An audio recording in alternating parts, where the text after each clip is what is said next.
আরো বাড়াক, আরো বাড়াক, সমস্যাটা কি? আরো বাড়াক। ট্রেনের দাম 200 টাকা লিটার, আরো এটা বাড়াক।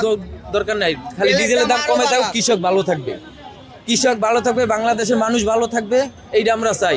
ট্রেনের দাম 200 টাকা বাড়াইয়া পরে দর্শক, আমরা দেখতে পাচ্ছি যে পাম্পে বিশৃঙ্খলা পরিবেশ তৈরি এবং এখানে কিন্তু সাধারণ যারা গ্রাহক তারা কিন্তু বিভিন্ন ধরনের মতামত জানাচ্ছেন এবং যারা ডিজেল চালিত গাড়ি চালাচ্ছেন তারা বলছেন অকটেনের দাম বাড়ুক, ডিজেলের দাম কমুক এবং এই ধরনের মন্তব্য কিন্তু তাদের দেখতে পাচ্ছি।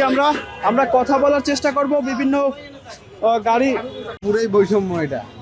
অক্টেনের দাম 200 টাকা হবে, আবার ডিজেলের দাম কম হবে, এটা তো বৈষম্য আমাদের, সেটা আমরা মানি নাই, দাবির পক্ষে না আমরা। তারপরে এই যে বর্তমানে যে দাম 20 টাকা বাড়লো সেই এটা আসলে দুঃখজনক আমাদের জন্য, কিন্তু কিছু করার নেই, দেশের পরিস্থিতি বিবেচনা করে সরকার এটা হয়তো করছে, কিন্তু আমরা চাই যেন এই ভোগান্তিটা কমে। এসে ভোগান্তির সৃষ্টি হচ্ছেন তাদেরকে কিন্তু এখানে শুনতে পাওয়া গেছে, তারা বিভিন্ন অভিযোগ দিচ্ছেন। দর্শক, আমরা দেখানোর চেষ্টা করছি সরাসরি পাম্প থেকে যারা এখানে রয়েছে।